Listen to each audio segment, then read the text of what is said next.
Hey, good evening, guys. About to sign off here on a Friday evening. It's about 6 o'clock here in Tennessee, and had a super productive Friday, um, super productive week. And so, heading into the weekend, just kind of wanted to share a couple of thoughts. And this is very industry specific and kind of job role specific. So, is not going to apply to everyone, but just kind of wanted to put it out there into the ether. And so um, they're kind of two completely different things, but all regarding my current role, which is distributor of physical goods, building materials, right?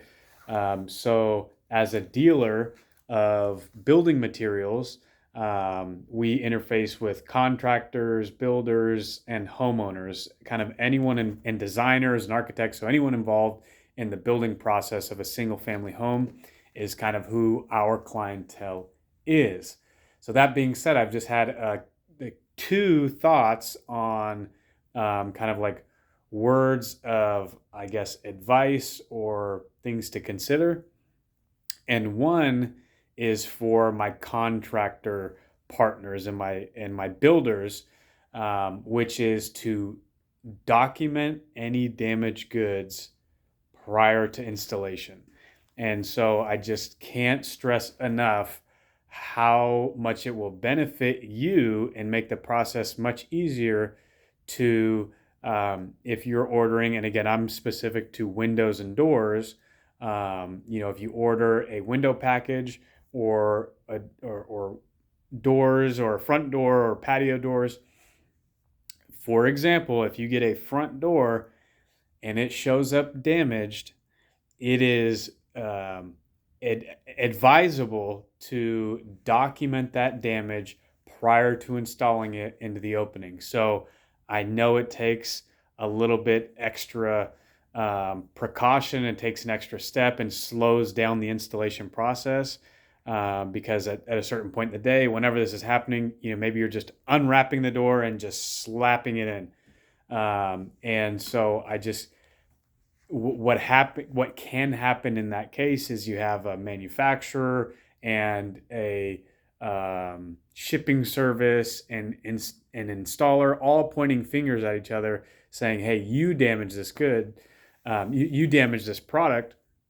And it can get a little bit messy, as opposed to if you take the time, you're in the process of installation, especially if it's an expensive product, is to open it up, unwrap it, and just give it a quick scan, just give it a quick inspection and kind of look at it for any blemishes or damage or shipping damage, anything like that, prior to installing it. Because if you document it in that moment, or even stop the installation and call your rep, your dealer rep, and say, hey, I have a damaged product here. What should I do? Then that gives the rep a lot more tools in their tool belt to rectify the situation. Because it's clearly documented. Hey, it's still there. It is still sitting in its wrapping. It's just been unwrapped and damage has been identified. Um, as opposed to, if you document it after the install, a manufacturer or a distribution service may point the finger back at you and say, hey, I'm not getting this documented until it's already been installed. Who knows what happened since the moment we dropped it off? It's been carried around the house. Has it gotten beat up? Has it gotten dropped? And then what happened during the installation process to somebody?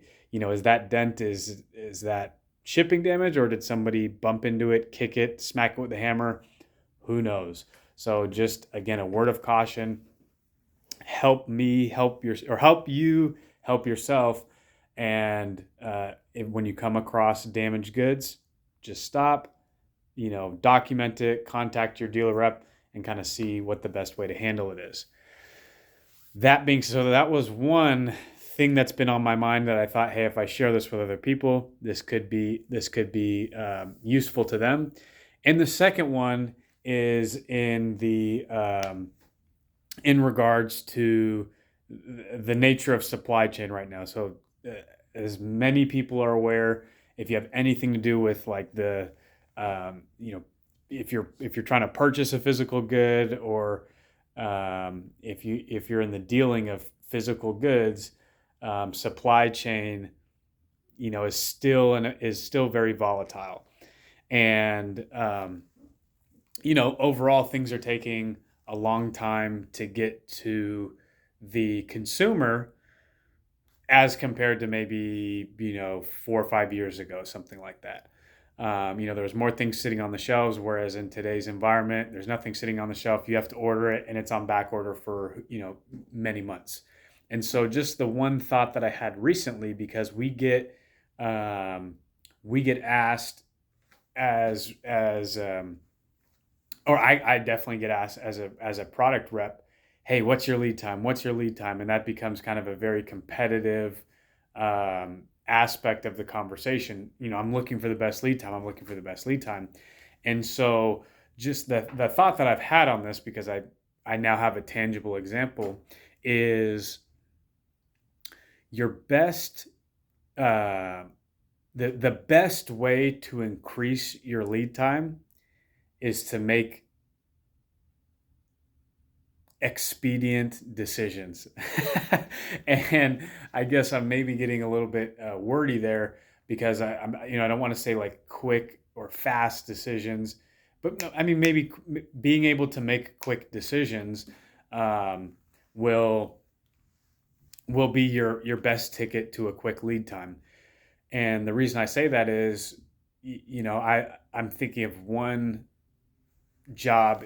project in particular, where the client has, from the start, been really concerned about lead times, and yet, you know, a, a month later, or maybe a couple months later, decisions haven't been made, so the order has never been placed. And so I just kind of throw that out there, to whether you're a contractor or a consumer in the market for a physical good. The best thing you can do to increase your lead time is to just put yourself in a position to make quick decisions. Hold your own feet to the fire. And so obviously you want all the information, and you don't want to make a rash or uninformed decision, but do whatever you need to do to um, you know like in our case, where we're selling windows, um, and we put together a window package. um, yeah, just as much as you can streamline the process, if you can just meet with your rep, get all those decisions made in one sitting, and then if there's any additional decisions to be made, you know, be quick to respond. So I guess I don't know if that's extremely helpful commentary, but the main point is that it's a shame to see when um, it's a shame to see someone who's really concerned about lead times, but then sits on the decision making process, or in this case, it was really a design process. And so, um, I can't really knock this particular client, because they redesigned a lot of things. So, again, you wouldn't want to order a package when you really haven't finished your design, and in this case, it ended up being a very, very different design.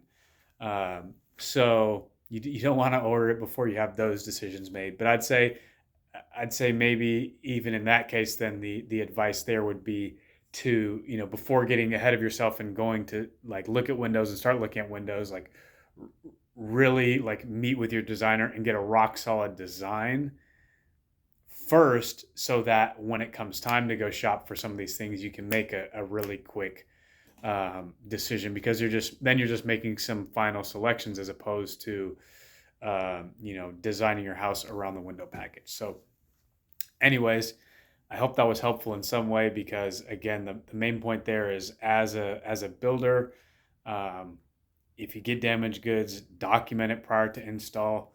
That'll really help your case when trying to get credit or reimbursement, or replacement product.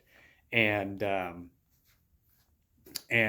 for the homeowners out there doing their shopping, like just be ready to make quick decisions, because whether you go with company A or company B, um, neither one is going to have a faster lead time if you don't place the order for a few weeks, a couple weeks, or a couple months. So um, I've gone on long enough. I hope you're all well. I hope you all had a productive week, and I hope you all finish the month of May strong. And I will talk to you all soon. Later.